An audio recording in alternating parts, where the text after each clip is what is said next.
In any community, let's take the Jewish community. Statistics say wealth circulates 11 times in the Jewish community before it goes out. 11 times. That means whatever money comes into the community, people got to go buy their bagels and things, right? People got to get their car fixed, right? People got to go get their kosher meats, all of those things. So everybody, think about it, right? Everybody get a piece of that money. The money circulates in the community. This is the only good economy. How's it going? Went to the liquor store, went to everybody else, but it never circulated, right? Those people that got the money took it out. And then you've heard about the concentration of wealth, right? Concentration of resources.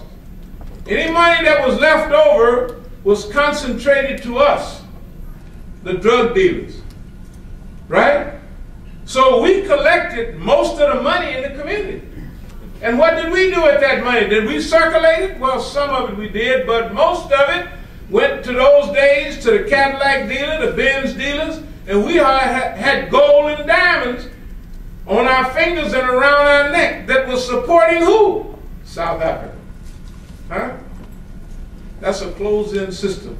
That means that this poison, drugs, that's used against the people is so effective, it's like a black hole where light can't escape.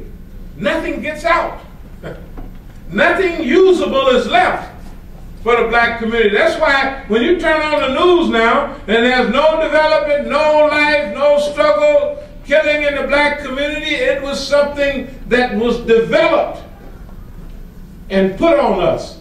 And I'm telling you, when I showed you this picture, that I was playing a part of it. 1967, the Vice Squad was arresting me in Oakland. The whole Vice Squad was there, and they said, "Man, you don't never have to go to jail." I said, "Oh, what? How's that?" So all you got to do is get on the team. I said, "Oh, no." I said, "Here's what we'll do. Just like on TV, cops and robbers. You try to catch me and put me in jail, right? And I'll try to get away. That's the way we're going to play." I was lucky. I was state raised in little penitentiaries, you know, little jails. I'm sure they got them here for kids. They started 8, 9, 10, 12. Then they go home and come back. They go to the 13-year-old jail. Then they go to the 15-year-old reform, whatever they call it here, right? Pretty soon, they in the penitentiary. We was lucky that I was state raised. And my alma mater, or the people that I grew up with in prisons, many of you ever heard of Soledad Brothers? Nobody heard of Soledad. Anybody ever heard of George Jackson? Thank you very much.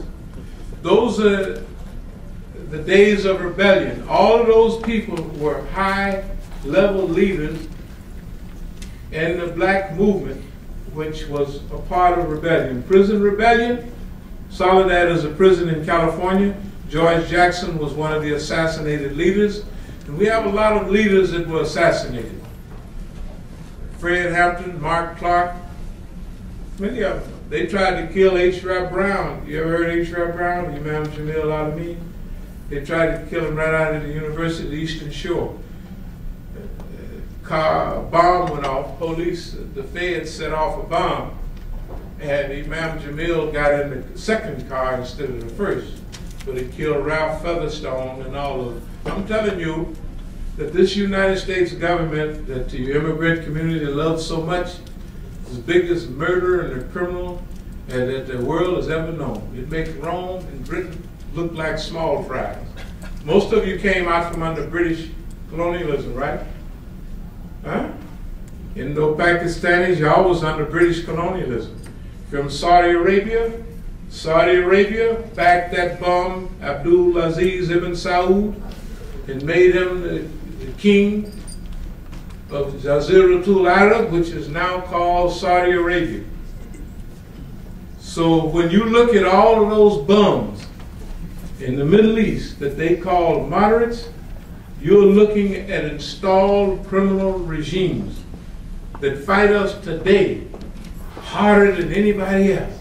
So if you're looking at Syria, you're looking at a regime that slaughters and kills Muslims.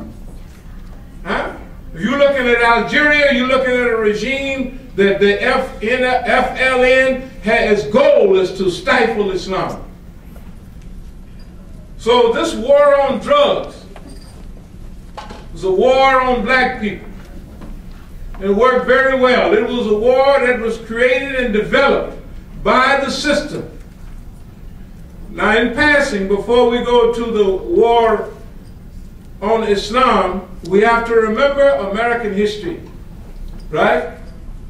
You remember American history? You can remember today they're building a fence and a wall up and down the Mexican border, right? But before, El Mexico del Norte was California, Arizona, New Mexico, Colorado, parts of Arizona, and all of Texas. That was El Mexico del Norte. When I used to live in Mexico, we had a little meeting at the University of Mexico in Mexico City. And so the Mexicans was telling the Americans, which were all white except me, you guys invaded us and took our land.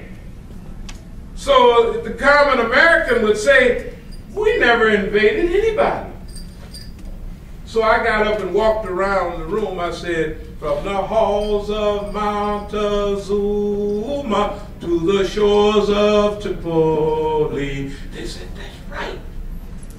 We did invade Mexico. I said, of course you did. And you stole 1/4, you stole 40% of Mexico. And you had added a whole West Coast. How many of you remember Manifest Destiny? Manifest Destiny. That Anglo-Saxons are destined to be in control of a two-ocean power. And anybody else get in the way, finished for them. Isn't that right?